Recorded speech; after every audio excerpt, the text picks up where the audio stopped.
Salve Maria, seja bem-vindo ao nosso canal, o canal Ranieri Lima. Se inscreva no canal, compartilhe esse vídeo, deixe seu like e ative as notificações para receber mais vídeos sobre esse aqui. Bom, como eu já venho dizendo há um bom tempo, eu sou um ex-protestante que virou católico recentemente. Já sou casado, já tenho o sacramento do matrimônio e nós já estamos nessa caminhada e quero agradecer a Deus primeiramente por ter a oportunidade de estar na Igreja de Cristo, já que eu não nasci nela. E uma das coisas que me chamou a atenção, eu fui ontem à missa e assisti a esta homilia aqui, já que a de hoje é uma diferente, inclusive no aplicativo da Canção Nova apareceu um outro texto, mas na missa ontem foi pregado este texto aí, e eu queria chamar muita atenção porque é um texto muito interessante e polêmico, porque envolve todos os elementos a respeito de Nossa Senhora. E nós vamos estar aqui falando sobre o que nós, ex-protestantes, precisamos saber a respeito de Maria, né? E, primeiramente, nós cremos em Nossa Senhora como a arca de Deus, porque ela teve dentro de si o Espírito Santo. E o Espírito Santo frutificou como a vara de Arão que floresceu dentro da arca, assim floresceu o Filho de Deus dentro do ventre de Maria. Um ventre virgem, que nunca sequer viu homem nenhum. Isso é muito interessante. Eu queria começar, tem o texto aí de Lucas, mas eu queria começar com um texto totalmente diferente, que é um texto que eu vi rapidamente, porque a gente tem falado muito sobre felicidade, e eu abri a Bíblia, procurando, né, o texto que vocês estão vendo aí, e eu achei o texto de Eclesiástico, capítulo 14, eu queria ler com vocês. A verdadeira felicidade, inveja e avareza, e a felicidade do sábio. É claro que tem a continuação no capítulo 15, mas eu vou ler apenas o capítulo 14. Feliz o homem que não pecou com sua boca e que não foi ferido pelo remorso dos pecados. Feliz aquela cuja consciência não acusa e aquele que não perdeu a esperança. Ao homem mesquinho não convém a riqueza, e para que grandes bens ao invejoso? Quem ajunta privando-se, ajunta para os outros, e com seus bens os outros regalar-se-ão. Quem é duro consigo mesmo, com quem será bom? Não goza sequer dos próprios bens. Não há homem pior do que aquele que se deprecia, isto é, a recompensa de sua maldade. Se faz o bem, é por esquecimento. No fim, deixa transparecer sua maldade. Mal é o homem de olhar invejoso, que vira o rosto e despreza a vida dos outros. Aos olhos do ávido, sua porção não sacia, a cupidez seca a alma. O que seria cupidez? Seria o olho mau, tá bom, gente? Com inveja o olho do avaro, fixa-se no pão e na sua mesa há penúria. Filho, na medida do que tens, trata-te bem e apresenta ao Senhor as oferendas como convém. Lembra-te de que a morte não tarda e o pacto do Sheol não te foi revelado. Antes de morrer, faze o bem aos amigos e dá-lhes segundo os teus recursos. Não te prives da felicidade presente, nem deixes escapar nada de um legítimo desejo. Não deixarás a outro teus recursos e o fruto do teu trabalho a decisão da sorte? Dá e recebe, faze devagar a tua alma, pois não há no Sheol quem procure algum prazer. Como uma roupa, toda a carne vai envelhecendo, porque a morte é lei eterna. Como folhagem verdejante em árvore frondosa, tanto cai como brota, assim a geração de carne e sangue, esta morre, aquela nasce. Toda obra corruptível perece, aquele que a fez irá com ela. Feliz o homem que se ocupa da sabedoria e que raciocina com inteligência, que reflete em seu coração nos caminhos da sabedoria e medita em seus segredos. Sai atrás dela como um caçador, põe a espreita nos seus caminhos. Inclina-se para olhar por suas janelas e escuta as suas portas. Detém-se junto à sua casa, fixa o prego em suas paredes. Coloca sua tenda junto a ela, acampará no lugar de felicidade. Porá seus filhos sob a sua proteção. Será abrigada por seus ramos. Por ela será protegida do calor e se acampará em sua glória. Palavra da salvação, glória a vós, Senhor. E agora nós vamos começar o texto. Palavra do Evangelho segundo Lucas. Glória a vós, Senhor. Em nome do Pai, do Filho e do Espírito Santo. Amém. Vamos começar a leitura rezando um Pai Nosso. Pai nosso que estás no céu, santificado seja o vosso nome. Venha a nós o vosso reino, seja feita a vossa vontade, assim na terra como no céu. Pão nosso de cada dia nos dai hoje. Perdoai as nossas ofensas, assim como nós perdoamos a quem nos tem ofendido. E não nos deixeis cair em tentação, mas livrai-nos do mal. Amém. Ave Maria, cheia de graça, o Senhor é convosco. Bendita sois vós entre as mulheres, e bendito é o fruto do vosso ventre, Jesus. Santa Maria, Mãe de Deus, rogai por nós, pecadores, agora e na hora de nossa morte. Amém. Glória ao Pai, ao Filho e ao Espírito Santo, como era no princípio, agora e sempre. Amém. Então vamos lá. Evangelho de Lucas, capítulo 1, versículos 26 a 38. O texto está aqui, mas eu tirei esse texto aí da Bíblia Pastoral. Mas eu vou ler aqui para vocês a versão. Vocês podem dar uma pausa para ler e tudo mais, conferir. Fique à vontade. E nós vamos fazer o anúncio do menino Jesus, inclusive esse texto muito utilizado naquele momento de reflexão, de meditação dos mistérios gozosos. Né? É importante que se haja essa reflexão, principalmente nesse momento, na véspera do Natal, onde o menino Jesus irá nascer em nossos corações. Então vamos lá. No sexto mês, o anjo Gabriel foi enviado. Perdão aí, tá, gente? Tirei aqui. Foi enviado por Deus a uma cidade da Galiléia chamada Nazaré, a uma virgem desposada com um varão chamado José, da casa de Davi. O nome da virgem era Maria. Entrando onde ela estava, disse-lhe: Alegra-te, cheia de graça, o Senhor está contigo. Ela ficou intrigada com esta palavra e pôs-se a pensar no qual seria o significado da saudação. O anjo, porém, acrescentou: Não temas, Maria. Encontraste graça junto de Deus. Eis que conceberás no teu seio e darás à luz um filho e chamarás com o nome de Jesus. Ele será grande, será chamado Filho do Altíssimo, e o Senhor Deus lhe dará o trono de Davi, seu pai. Ele reinará na casa de Jacó para sempre, e o seu reinado não terá fim. Maria, porém, disse ao anjo: Como é que vai ser isso, se eu não conheço homem algum? O anjo lhe respondeu: O Espírito Santo virá sobre ti, e o poder do Altíssimo vai te cobrir com a tua sombra. Por isso, o santo que nascer será chamado Filho de Deus. Também Isabel, tua parenta, concebeu um filho na velhice. E este é o sexto mês para aquela que chamava de estéril. Para Deus, com efeito, nada é impossível. Disse então Maria: Eu sou a serva do Senhor. Faça-se em mim segundo a tua palavra. E o anjo a deixou. Palavra da salvação. Glória a vós. Sim. Então é o seguinte.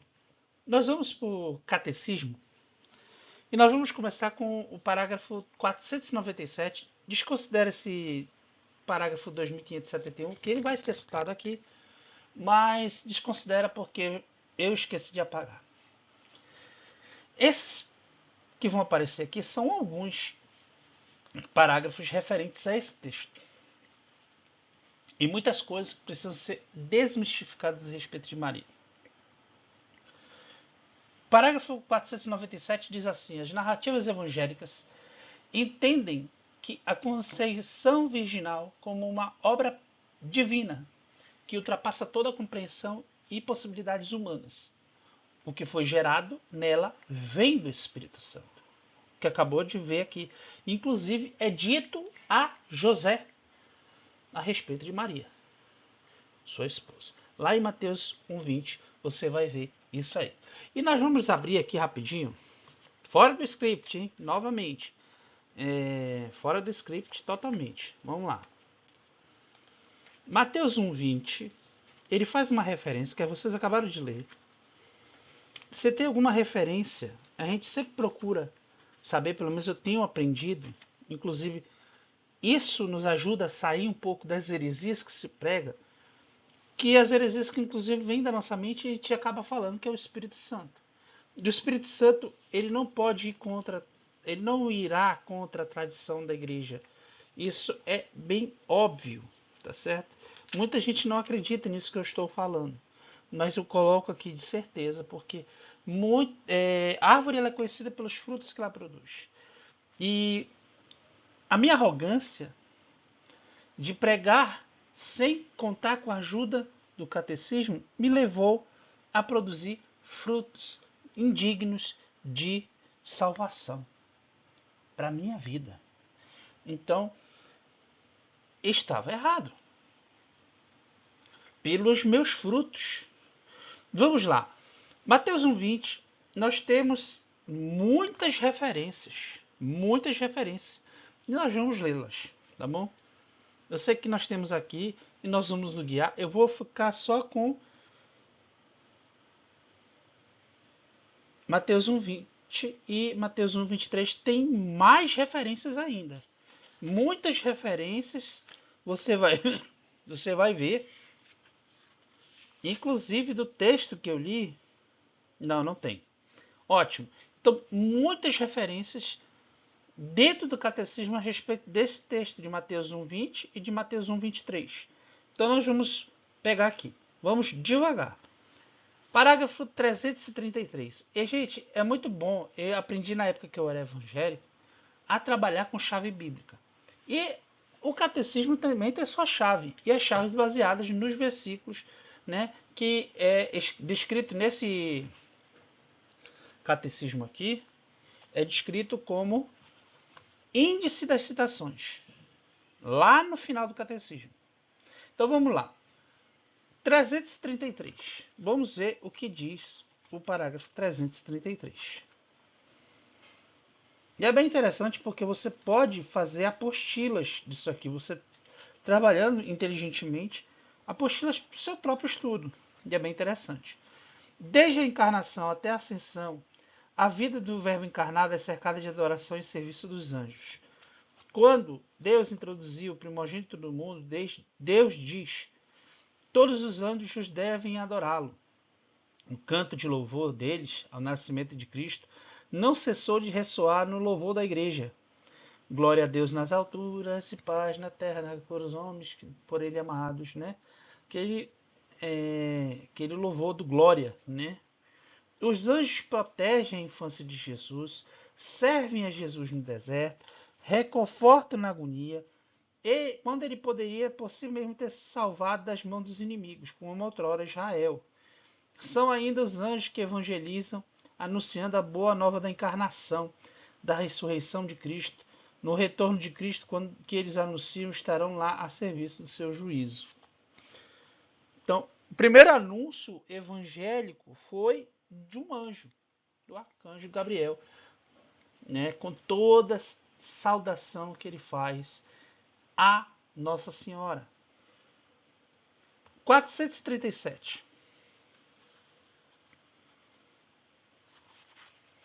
É muito útil você trabalhar com catecismo, sempre ler a Bíblia com catecismo, é muito útil. O anjo anunciou aos pastores o nascimento de Jesus como o do Messias, prometido a Israel. Hoje, na cidade de Davi, nasceu para vós o Salvador, que é o Cristo Senhor. Desde o início, ele é aquele que o Pai consagrou e enviou ao mundo. João 10:36. E aí, gente, é muita citação. Se eu fosse parar para todas as citações, eu realmente eu não ia conseguir ia fazer um livro aqui, né? Ia ser uma conferência de horas e horas. Concebido como santo do seio virginal de Maria, José foi chamado por Deus a receber Maria, sua esposa, grávida daquele que nela foi gerado pelo Espírito Santo, a fim de que Jesus, chamado Cristo, nascesse da esposa de José na descendência messiânica de Davi. 486.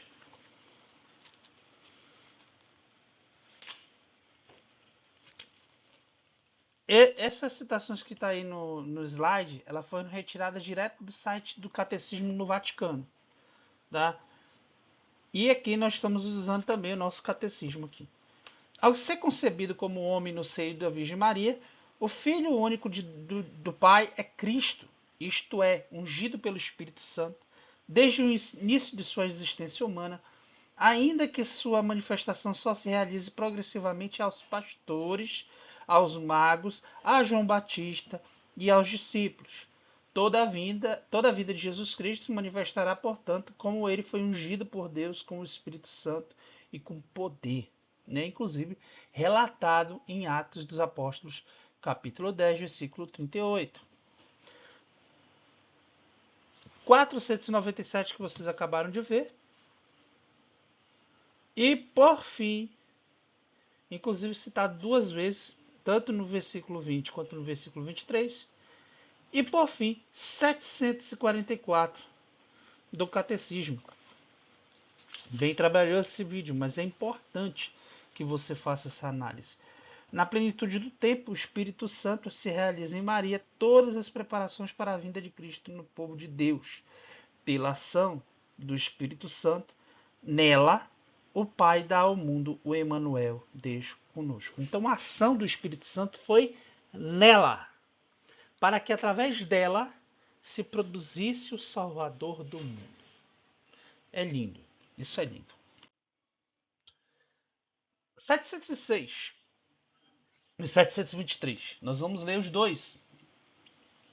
Contra toda esperança humana, Deus promete a Abraão uma descendência. Isso vai ser prometido lá para Abraão, como fruto da fé e do poder do Espírito Santo. Nessa descendência serão abençoadas todas as nações da terra, e todas as nações considerarão Nossa Senhora como bem-aventurada, e aquele que não faz está no lugar do dragão perseguindo a mulher. Lá no Apocalipse 12. Nessa descendência serão abençoadas todas as nações da terra, através dela. Essa descendência será o Cristo, no qual a efusão do Espírito Santo fará a unidade dos filhos de Deus dispersos. Então toda a humanidade estará arraigada sobre um único pastor, que é Jesus Cristo, por meio do sim de Nossa Senhora. Comprometendo-se por juramento, Deus obriga-se desde logo ao dom do seu Filho muito amado e ao dom do Espírito Santo prometido, que constitui o título de garantia da nossa herança para a redenção do povo que Deus adquiriu para si próprio, para si mesmo, através do sacrifício de Jesus no Calvário. Em Maria, o Espírito Santo realiza o desígnio benevolente do Pai. É pelo Espírito Santo que a Virgem concebe e dá à luz o Filho de Deus. Então, o ato de dar à luz, mesmo sendo virgem, é um ato sobrenatural que vem como dom do Espírito Santo, porque mesmo após o nascimento, ela continua virgem. E a sua virgindade torna-se fecundidade única, pelo poder do Espírito e da fé. Agora sim, parágrafo 2571. Tendo acreditado em Deus, caminhado na sua presença e a aliança com ele, o patriarca está pronto para acolher na sua tenda o hóspede misterioso. É a admirável hospitalidade de Mambré.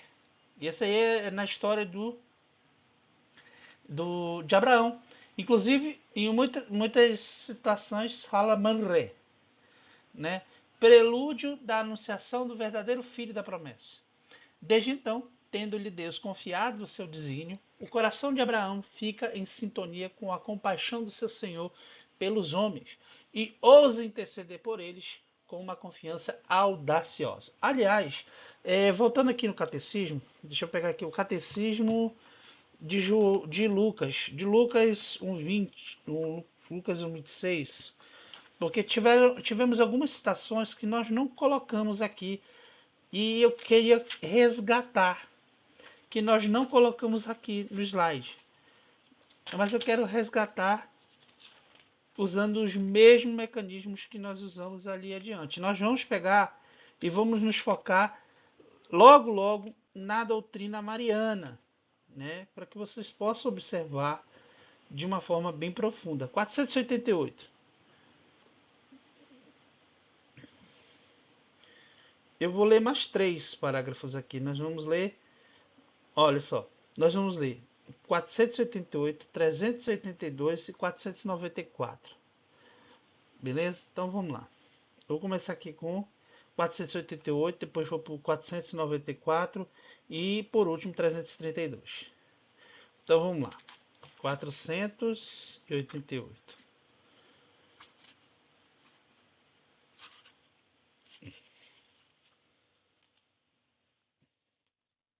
A predestinação de Maria. Deus enviou seu filho, porém para formar-lhe um corpo, quis a livre cooperação de uma criatura. Por isso, desde toda a eternidade, Deus escolheu para ser a mãe de seu filho uma filha de Israel, uma jovem judia de Nazaré da Galileia, uma virgem prometida em casamento a um homem de nome José, da casa de Davi. A virgem se chamava Maria. Aliás, vou pegar aqui uma citação que está bem assim, ó. Quis o Pai das Misericórdias que a encarnação fosse precedida pela aceitação daquela que era predestinada a ser a mãe do seu filho, para que, assim como uma mulher contribuiu para a morte, uma mulher também contribuísse para a vida. Isso é maravilhoso. Maravilhoso essa citação. Realmente incrível. E aí, isso está escrito no Lumen Gentium. É um documento chamado Lumen Gentium. Isso é bem interessante. Então vamos lá. Outro, 494. Ao anúncio de que, sem conhecer homem algum, ela conceberia o Filho do Altíssimo, pela virtude do Espírito Santo, Maria respondeu com a obediência da fé, certa de que nada é impossível para Deus. Eis aqui a serva do Senhor, faça-se em mim, segundo a tua palavra. Assim, dando a palavra de Deus e seu consentimento, Maria tornou-se mãe de Jesus e, abraçando todo o coração a vontade divina da salvação, sem que nenhum pecado a retivesse, entregou-se ela mesma totalmente à pessoa e à obra de Jesus, de seu Filho, para servir na dependência dele, com ele, pela graça de Deus, ao mistério da redenção. Aliás, como diz Santo Irineu, obedecendo-se se fez por causa da salvação tanto para si como para todo o gênero humano.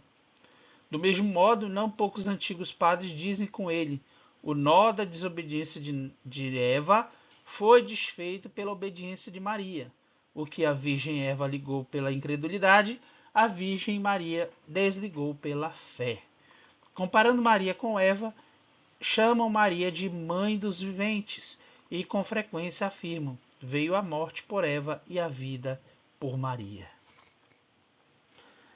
Isso é incrível, realmente maravilhoso. Aqui já poderia encerrar o vídeo, né? Mas vamos lá. Tem mais um ainda, tem o 332.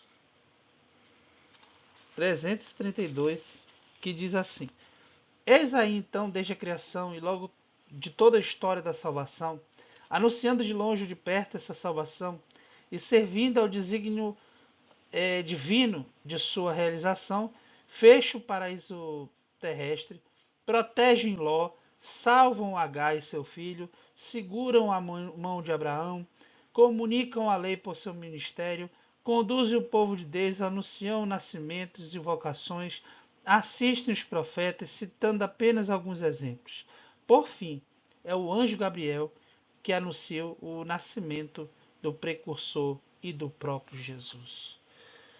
Então ele anuncia não só o nascimento de Jesus, como o de João Batista, que ela não sabia que a sua prima estava grávida.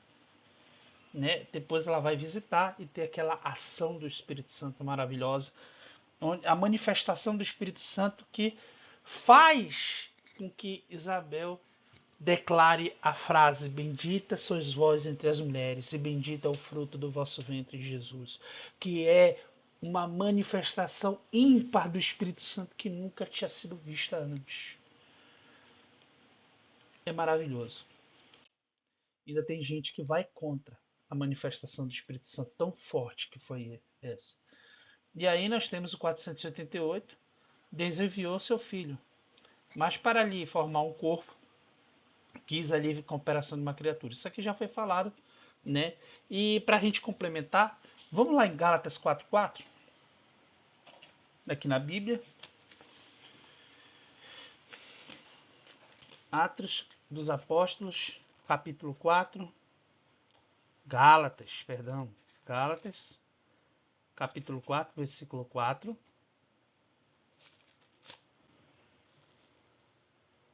Quando, porém, chegou a plenitude do tempo, enviou Deus o seu Filho, nascido de uma mulher, nascido sob a lei, para resgatar os que estavam sob a lei, a fim de que recebêssemos a adoção filial. Eu li o 5 também, né? É incrível isso aqui. Isso aqui é maravilhoso. Nós temos aqui o HIJ, rapidinho, da Bíblia. O comentário da Bíblia de Jerusalém, ela fala o seguinte: o sentido dessa frase é muito disputado. Mas visto que esses elementos parecem ser considerados como seres pessoais, é provável que sejam os espíritos celestes que, por meio da lei, pretendiam manter o mundo sob sua tutela. Essa expressão designa a chegada dos tempos messiânicos ou escatológicos que levam a termo longa espera dos séculos, com medida finalmente plena e cheia de referências. Muitas referências. Né? Os dois aspectos, negativo e positivo, da redenção tornam-se filho e escravo que adquire liberdade. O escravo libertado é adotado como um filho não só pelo acesso legal à herança, mas pelo dom real do Espírito Santo. Isso só foi possível porque uma mulher deixou, assumiu a postura de Eva e resolveu redimir a humildade com a humanidade com sua extrema humildade. Enquanto Eva foi arrogante. Ao longo da antiga aliança, a missão de Maria foi preparada pela missão das santas mulheres. Logo no princípio temos Eva, apesar de sua desobediência, ela recebe a promessa de uma descendência que sairá vitoriosa do maligno e devia ser mãe de todos os seres vivos. Em virtude dessa promessa, Sara promete um filho, apesar da idade avançada. Contra toda esperança humana, Deus escolheu o que era tido por incapaz e fraco, para mostrar sua fidelidade à promessa feita. Ana, mãe de Samuel, Débora, Ruth, Judite, Esté e muitas outras mulheres.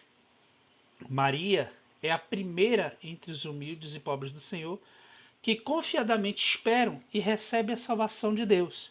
Com ela, excelsa filha de Sião, passada a longa da espera da promessa, cumpre-se os tempos e inaugura-se a nova economia da salvação.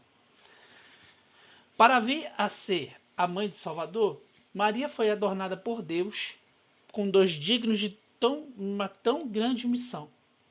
O anjo Gabriel, no momento da anunciação, saúda como cheia de graça.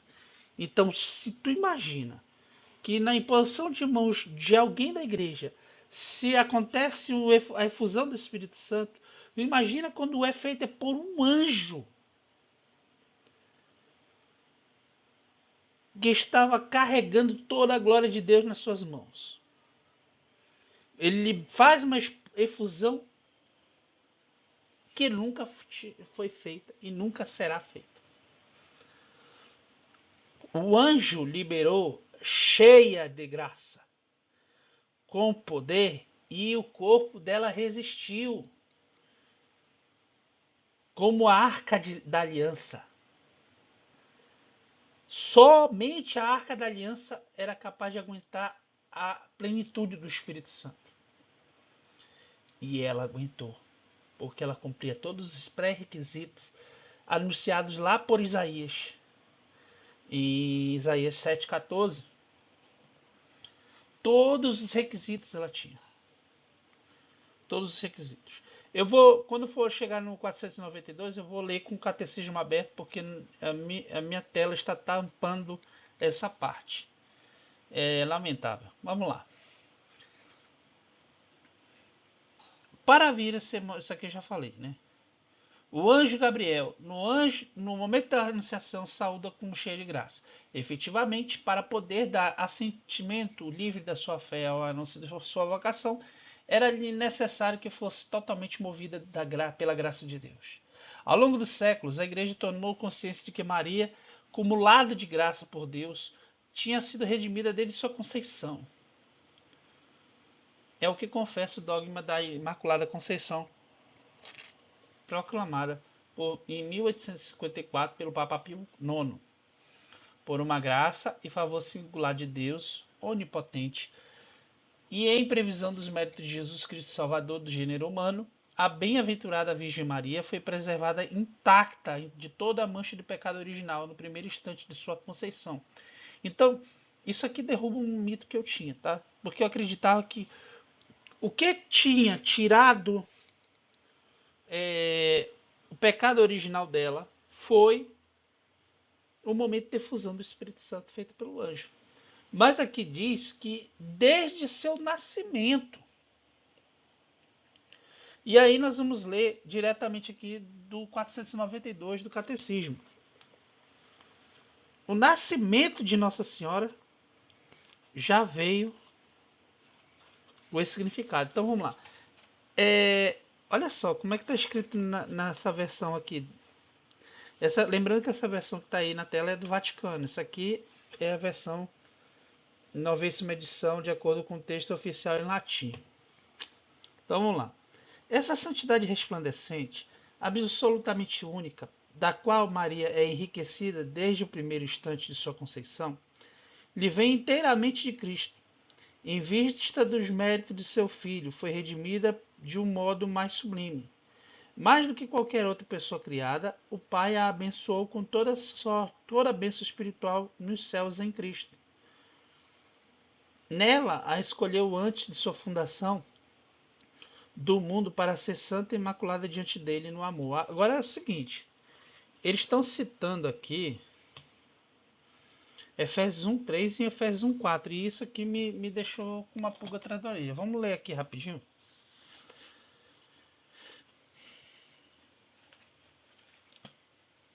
Efésios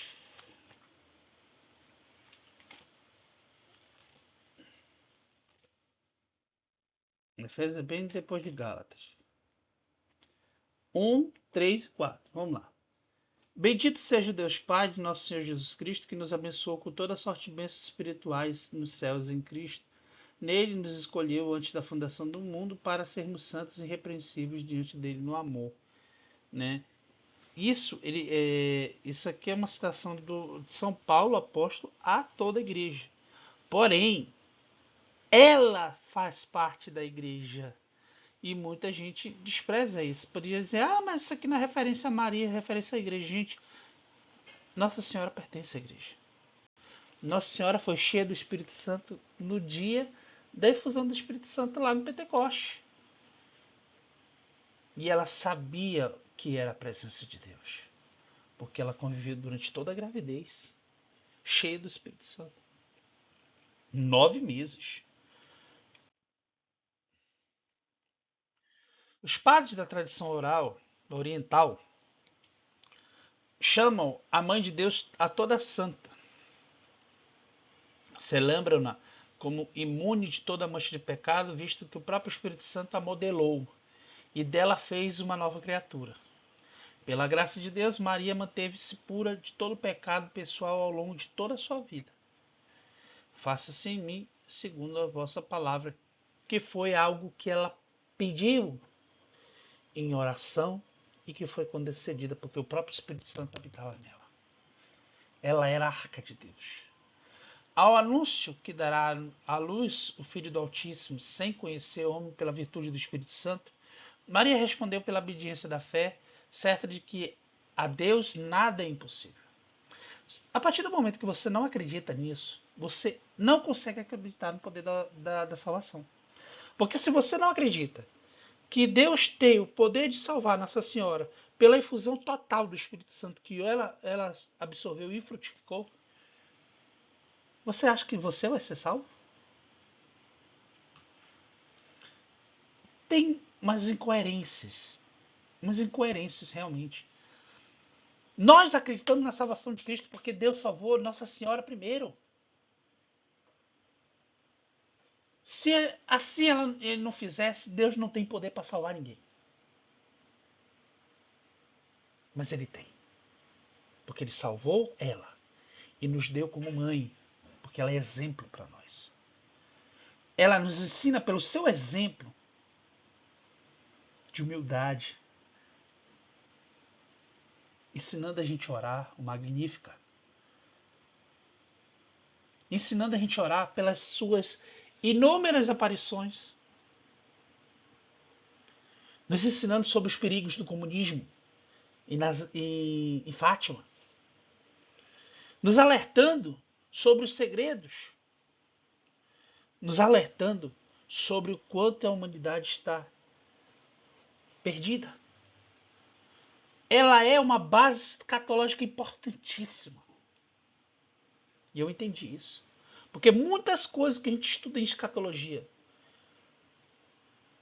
Porque tem pessoas que preferem acreditar nas heresias dos adventistas do que acreditar nas revelações de Nossa Senhora. Realmente é algo que não dá para entender. São pessoas que conseguem acreditar escatologicamente em Cristo baseado em ensinos do movimento Zeitgeist. Se você não conhece o movimento Zeitgeist, procura saber na internet. Você vê o nível das heresias que eles pregam. É algo absurdo. Procura ver com os olhos espirituais um documentário chamado A Chegada.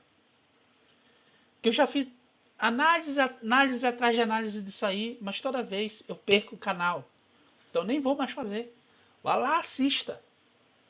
E você comenta aqui comigo. Realmente é algo que nós precisamos entender. Nossa Senhora é um exemplo de como buscar Deus na terra. Não existe exemplo maior. Não existe exemplo maior. Assim, dando seu consentimento à palavra de Deus, Maria se tornou mãe de Jesus. E aceitando de todo o coração, sem que nenhum pecado a retivesse, a vontade divina da salvação, entregou-se totalmente à pessoa e à obra de seu Filho, para servir na dependência dele e com divina da salvação. Entregou-se totalmente à pessoa e à obra de seu Filho, para servir na dependência dele e com ele, pela graça de Deus, no mistério da redenção. Santo Irineu, ele fala o seguinte: obedecendo, ela se tornou, por causa da salvação, para si e para todo o gênero humano. Isso aqui já falamos, né? Eis porque não poucos padres afirmavam, tal como ele em suas pregações, que o nó da desobediência, já falamos, o nó da desobediência de Eva foi desatado pela obediência de Maria. Isso é importante. Vamos pular para o 495. Chamada nos evangelhos como a mãe de Jesus, Maria é aclamada sob o impulso do Espírito Santo e desde antes do nascimento de seu filho como a mãe do meu Senhor. Saiu da boca de Isabel, mulher de um sacerdote importantíssimo em Israel, uma levita, falou, cheia do Espírito Santo, dizendo que ela é a mãe do meu Senhor. Isso é uma declaração forte de Theotokos, mãe de Deus. Com efeito, aquele que ela concebeu como homem pela obra do Espírito Santo e que se tornou verdadeiramente seu filho, segundo a carne, não é outro senão o Filho eterno do Pai, a segunda pessoa da Santíssima Trindade. A igreja confessa que Maria é verdadeiramente mãe de Deus. Theotokos.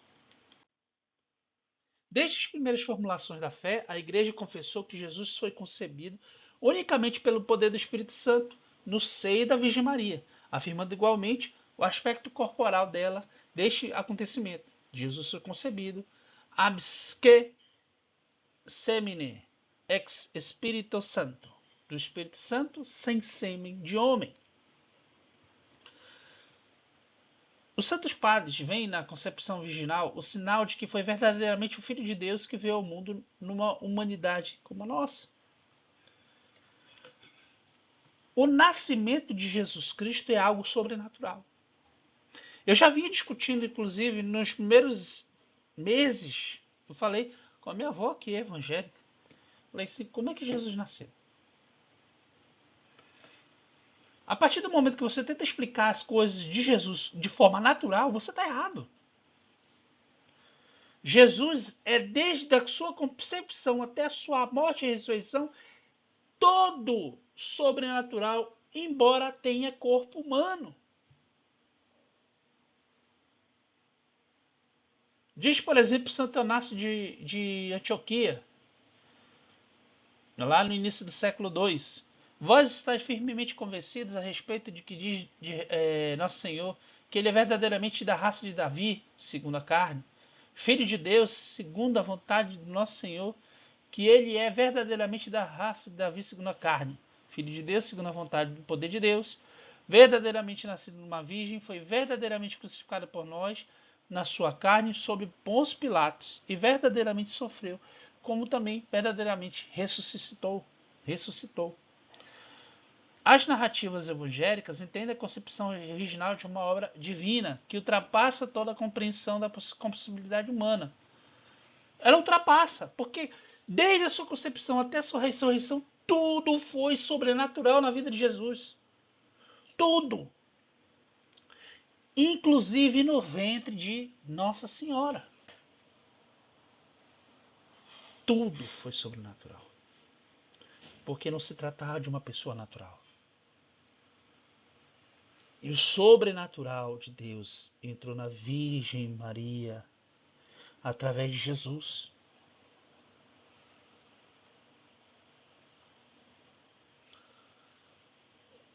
É isso. As narrativas evangélicas entendem a concepção virginal como uma obra que ultrapassa toda a compreensão e possibilidades humanas, que foi gerado nela, vem do Espírito Santo, diz o anjo José a respeito de Maria, sua esposa. A igreja vê nisso um cumprimento da promessa divina feita através do profeta Isaías. E Isaías avisou.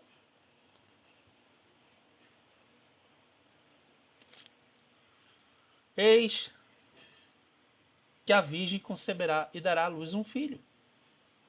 Segundo a tradição grega de Mateus 1:23. Tem por vezes causado impressão o silêncio do Evangelho de São Marcos e das epístolas do Novo Testamento sobre a concepção virginal de Maria? Também foi questionado se não se trataria aqui de lendas ou construções teológicas fora do âmbito da historicidade. A isto há que responder.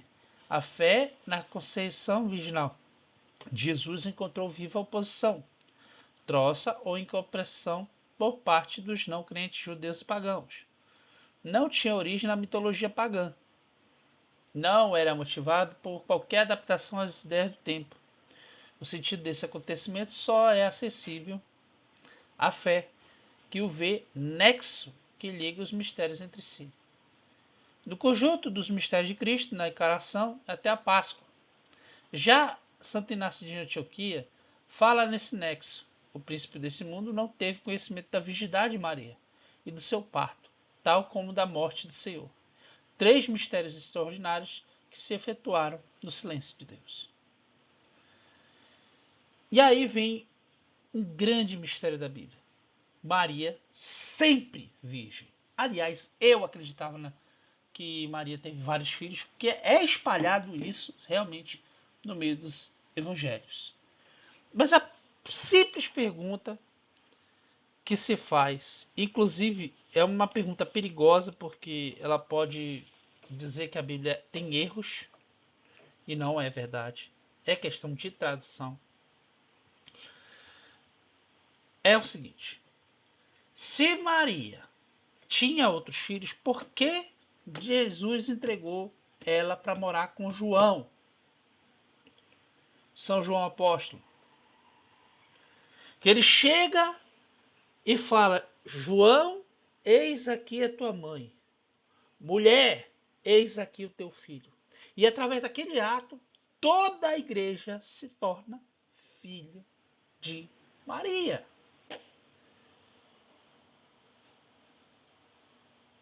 Se ela tinha tantos filhos, como diz a tradição protestante, por que ela foi morar com João?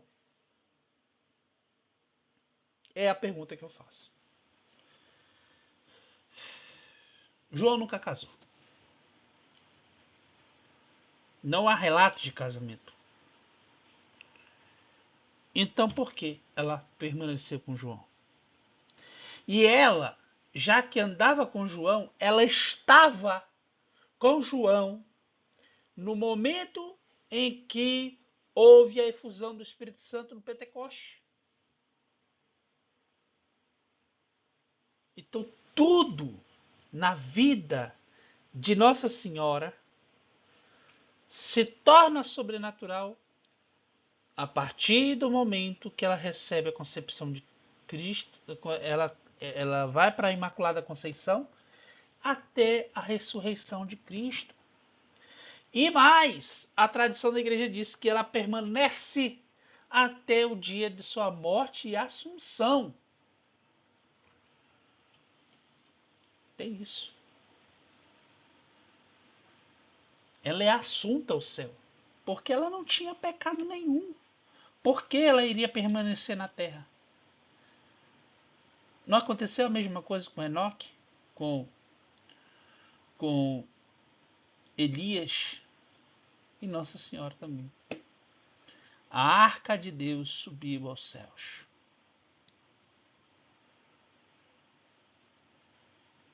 É isso.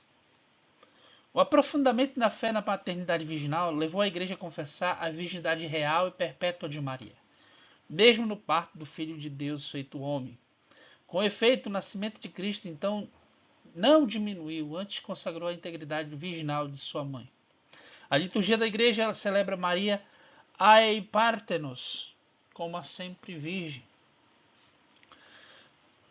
Isso objeta-se por vezes que a Escritura menciona irmãos e irmãs de Jesus. E aí entra, o catecismo vai lá e entra. A igreja entendeu sempre essas passagens como não designadas a outros filhos da Virgem Maria. Com efeito, Tiago e José, irmãos de Jesus, são filhos de uma Maria, discípula de Cristo, designada significativamente como a outra Maria. E é citado isso em Mateus 28:1. Trata-se de parentes próximos de Jesus, segundo uma expressão conhecida no Antigo Testamento. Jesus é o Filho único de Maria, mas a maternidade espiritual de Maria estende-se a todos os homens que ele veio salvar. Ela deu à luz um filho que Deus estabeleceu como primogênito de muitos irmãos. Aliás, primogênito de muitos irmãos. A própria Bíblia fala sobre isso em Romanos 8:29. E eu faço questão de pegar aqui o catecismo, pegar aqui e procurar Romanos 8:29. Se ele coloca, se a Bíblia coloca Jesus como primogênito de muitos irmãos e ele é filho da Virgem Maria, logo por adoção, nós, inclusive é dito na Bíblia que nós somos filhos adotivos de Deus Pai. Somos filhos de Maria. Somos filhos de Maria. Provado biblicamente em Romanos 8:29.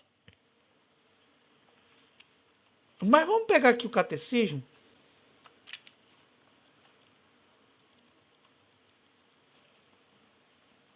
Vamos botar aqui Romanos 8:29.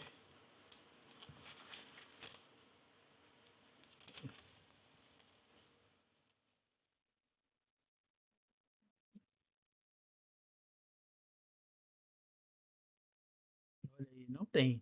Não tem referência aqui do 8:29. Mas você vê que esse texto que está na sua frente, ele é retirado do Catecismo 501. Então vamos ficar com essa citação, já que não tem mais outras citações voltadas ao texto de Romanos 8:29. Quem sabe faz ao vivo, né? Então, não tem 8:29. Deixa eu ver aqui. A gente pode tentar. Vai ver se acha, né? Tem muitas citações. Muitas. Vamos lá, então. Prepare-se. Quer dar uma pausa no vídeo? Toma uma água. Pausa o vídeo. Eu vou continuar aqui. Quando você voltar, você vê. Olha isso aqui.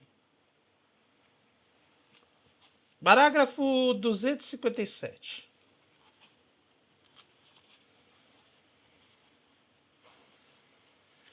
O lux beata trinitas et principais unitas. Ó luz trindade bendita, ó primordial unidade. Deus é beatitude eterna, vida imortal, luz sem ocaso. Deus é amor, Pai, Filho e Espírito Santo. Livremente Deus quer comunicar a glória de sua vida bem-aventurada. Esse é o desígnio da benevolência que ele concebeu desde antes a criação do mundo no seu Filho bem-amado. Predestinou a adoção como filhos. Isto é, se configurarem com a imagem de seu Filho, graças ao Espírito Santo que por adoção nos torna filhos. De novo, duas citações de Bíblia aqui, tá? Efésios 1:5 e Romanos 8:5. Essa decisão prévia é uma graça que nos foi dada no Cristo Jesus antes de todos os tempos, proveniente diretamente do amor trinitário.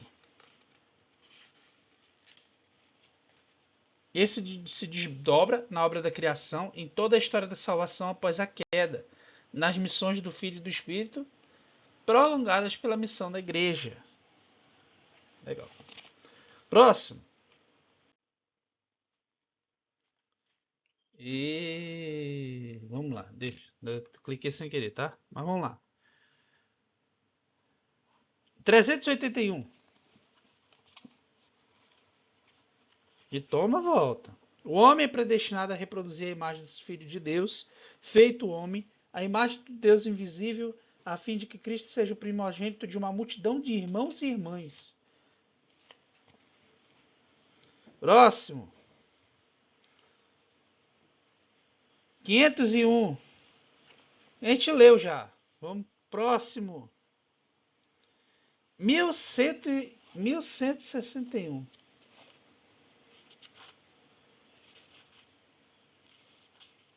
Todos os sinais da celebração litúrgica são relativos a Cristo, também o são imagens sacras de Santa Mãe de Deus e dos santos.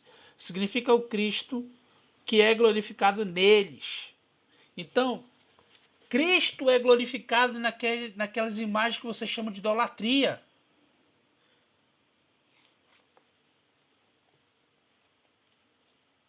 Manifestam também a nuvem de testemunhas, ditas em Hebreus 12:1, que continua a participar da salvação do mundo e às quais estamos unidos, sobretudo na celebração sacramental, por meio de seus ícones,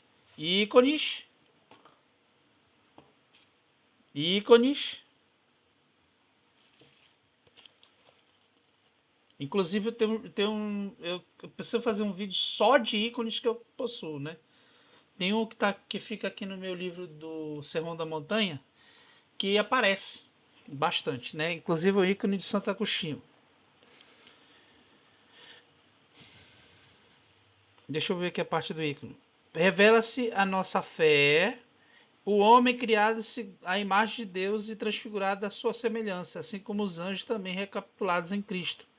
Na trilha da doutrina divinamente inspirada de nossos santos padres e da tradição da Igreja Católica, reconhecemos de fato que o Espírito Santo nela habita e definimos com rigor e cuidado que a semelhança dessa representação da preciosa e vivificante cruz as veneráveis e santas imagens, ou pintá-las em mosaico ou em qualquer outro material adaptado. Devem ser expostas nas santas igrejas de Deus, sobre os parâmetros e os objetos sagrados, sobre as paredes e as mesas, nas casas e nos caminhos. Sejam essas imagens de Jesus Cristo, nosso Senhor Deus e Salvador, sejam da Imaculada Nossa Senhora, a Santa Mãe de Deus, sejam dos santos anjos e de todos os santos e justos, porque eles são a prova viva de que Deus tem poder para salvar cada um de nós. O mesmo Deus que salvou Nossa Senhora, que salvou São José, que veio em carne em Cristo Jesus, pode nos salvar. Tem poder de salvação. Outro, vamos lá, outro. 1272.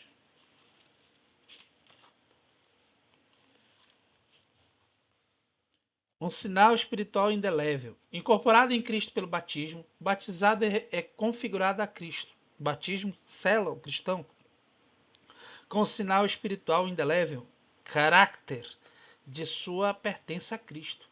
Pecado algum apaga essa marca, ainda que possa impedir o batismo pelos frutos de salvação. Dada uma vez por todas, o batismo não pode ser reiterado. Outro, 2790, lá no final do catecismo. São citações importantes para que nós possamos ter a fé avivada. Gramaticalmente nosso indica uma realidade comum de vários. Não há Senhor, não só um só Deus, e ele é reconhecido como Pai pelos que, mediante a fé em seu Filho único, renasceram dele pela água do Espírito. A Igreja é esta nova comunhão entre Deus e os homens, unidas ao Filho único e tornado primogênito entre muitos irmãos.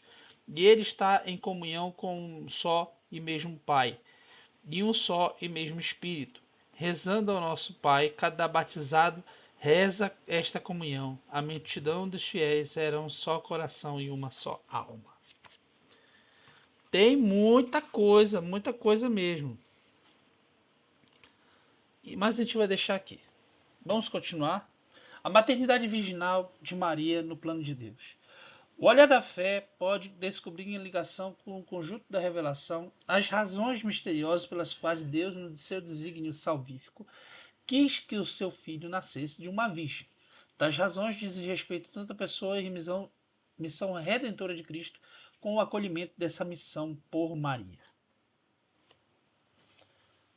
Para bem de todos os homens. A Virgindade de Maria manifesta a iniciativa absoluta de Deus na encarnação. Jesus só tem Deus como Pai.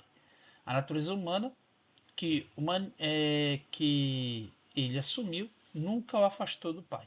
Naturalmente, filho de seu Pai, segundo a divindade, naturalmente filho de sua mãe, segundo a humanidade, mas propriamente filho de Deus nas suas duas naturezas. Jesus é concebido pelo Espírito Santo no seio da Virgem Maria, porque ele é o novo Adão, que inaugura a criação nova. E é curioso, porque assim, como Eva saiu de dentro de Adão, o novo Adão sai de dentro da nova Eva. Então é inverso. O primeiro homem veio da terra e do pó. O segundo homem veio do céu. Né? 1 Coríntios 15, 47. A humanidade de Cristo é desde sua concepção cheia do Espírito Santo, porque Deus não dá o Espírito por medida. Ele dá por inteiro. É da sua plenitude que lhe é próprio, enquanto cabeça da humanidade. Resgatado aqui, nos recebeu graça sobre graça. E Jesus, o novo Adão, inaugura pela sua concepção virginal o novo nascimento dos filhos de adoção no Espírito Santo pela fé. Como será isso? Lucas 1,34. A participação da vida divina não procede de sangue, nem de vontade de carne, nem da vontade do homem, mas de Deus. A recepção dessa vida é virginal, porque inteiramente dada ao homem pelo Espírito Santo. O sentido esponsal da vocação humana em relação a Deus foi perfeitamente realizado na maternidade virginal de Maria. Maria é virgem. porque a virgindade é nela o sinal de sua fé, sem a mais leve sombra de dúvida, e de sua entrega sem reservas à vontade de Deus. É graças à sua fé que ela vem a ser mãe do Salvador. Beatior et Maria percipiendo fidem Christi, quam concipiendo carnem Christi. Maria é mais feliz por receber a fé do Cristo do que por conceber a carne de Cristo. Maria é ao mesmo tempo virgem e mãe, porque é a figura mais perfeita realização da igreja. Por sua vez, a igreja que contempla sua santidade misteriosa e imita sua caridade, cumprindo fielmente a vontade do Pai, torna-se também ela própria mãe pela fiel recepção da palavra de Deus. E que imitemos a ela, que recebamos a palavra de Deus com a mesma devoção. Efetivamente, pela pregação e pelo batismo, gera para uma vida nova e imortal os filhos concebidos pela ação do Espírito Santo e nascidos de Deus. Aliás, eu creio, na minha visão limitada, que é impossível receber a palavra de Deus sem crer em Nossa Senhora. Porque nós não temos o testemunho de alguém. Ah, somente Cristo é suficiente? Ah, a pessoa vive dizendo que somente Cristo é suficiente. Pode até ser, mas isso por si só é uma declaração soberba. Nós precisamos da ajuda dela. E ela também é virgem porque guarda a fidelidade total e pura ao seu esposo. E é com ela que nós vamos aprender a ser fiel ao Espírito Santo de Deus. E aí, claro, lembrando que a adoração no Natal, ela é voltada a Jesus. E Nossa Senhora, ela direciona toda a adoração a Jesus. O grande foco é Jesus. E Jesus nos ensina verdades. Aqui eu vou pegar aqui trechos importantes sobre Santo Agostinho para que nós possamos entender. E trazer como exemplo Cristo e Nossa Senhora, que tem sido, sim, o foco desse estudo. Primeira coisa que é o seguinte, quando você for à missa, você vai meditar sobre todos esses mistérios que a gente acabou de falar e saiba e coloque nesse momento de meditação todas as pessoas de quem você sentiu raiva esse ano. E antes de você entregar a oferta lá no gasofilácio, você peça perdão de Deus.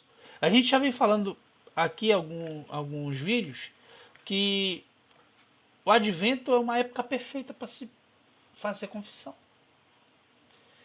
E é importante isso, porque para que a tua oferta valha. E a oferta para nós, ela não é aquela oferta que o pessoal fica ofertando pedindo prosperidade. Não, gente, a oferta é pelo pecado. Sempre foi desde Caim e Abel. Sempre foi pelo pecado. Se você pegar o livro de Levítico, é tudo instruindo sobre pecado. Oferta é sobre pecado. Infelizmente, no mundo de hoje, se pega esse conceito de teologia da prosperidade, se pega a oferta focada na teologia da libertação. Aliás, estamos devendo um vídeo sobre a teologia da libertação. Vamos ter em breve, tá bom? Então, vamos lá.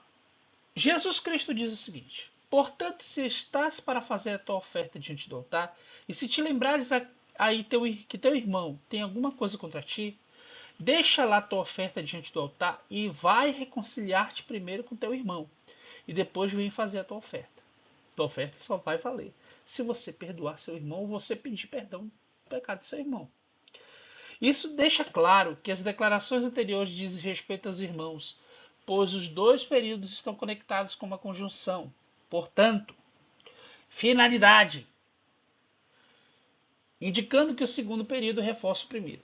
Não diz, contudo, se estás para fazer a tua oferta diante do altar, mas, portanto, se estás para fazer a tua oferta diante do altar, com efeito, não se é permitido irar-se contra o irmão sem motivo, nem lhe chamar raca, nem lhe chamar louco, que são três degraus. Já falamos sobre isso em vídeos anteriores.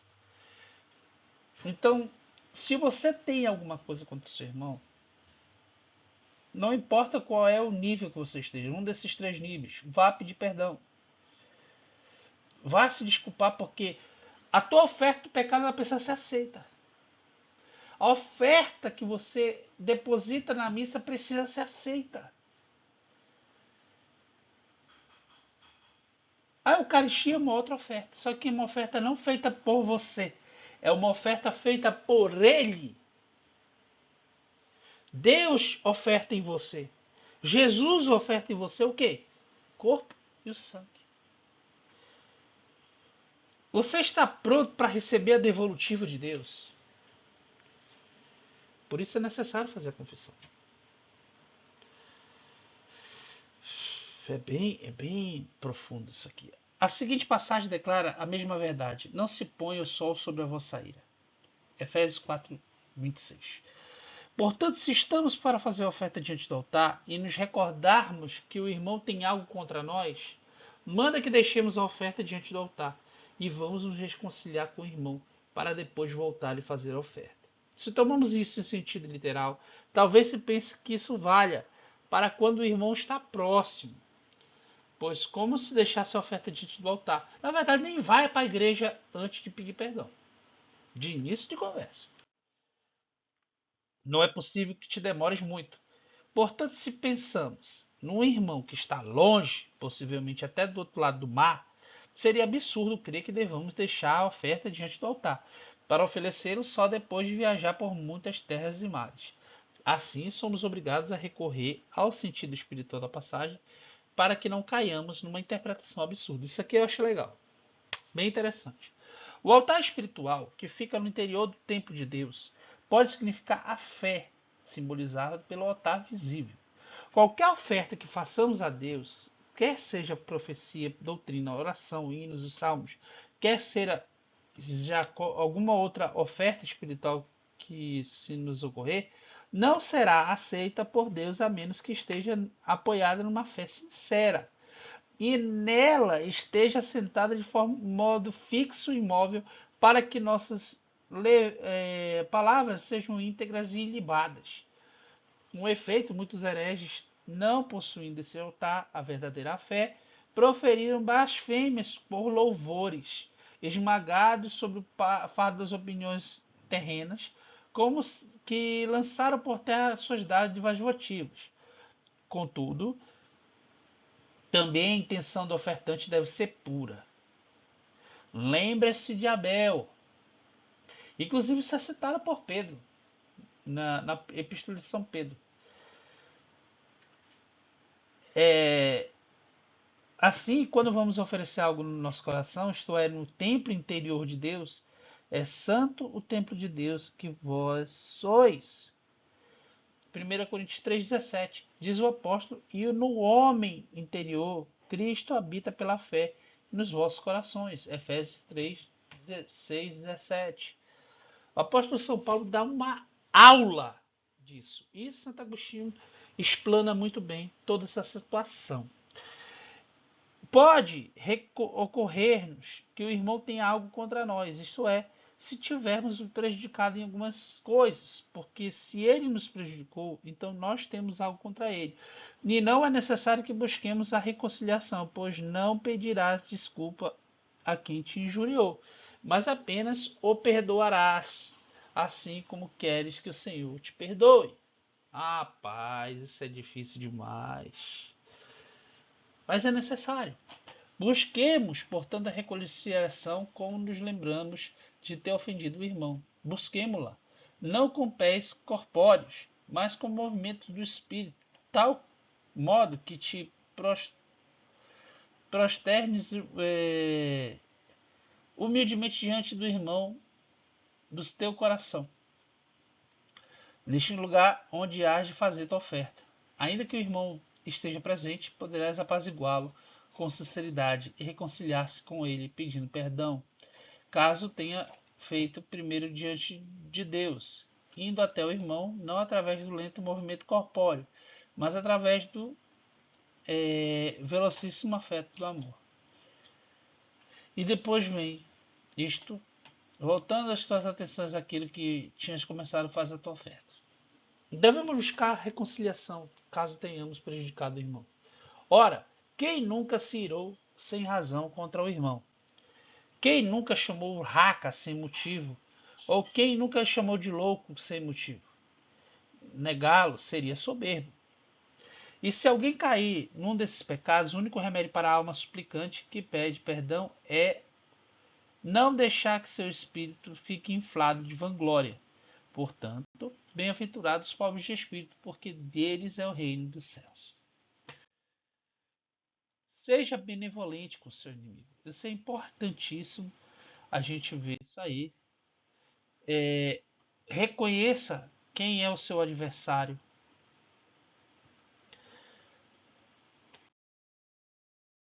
Nós demos essa acelerada para que nós possamos justamente compreender esses passos. A gente não pretende se alongar muito. O vídeo já está bastante longo e convido vocês a participarem dessas leituras. É importante que nós venhamos estudar. E eu queria encerrar com uma leitura que está grifada bem aqui. Quem é o adversário dos que querem pecar, senão o preceito de Deus?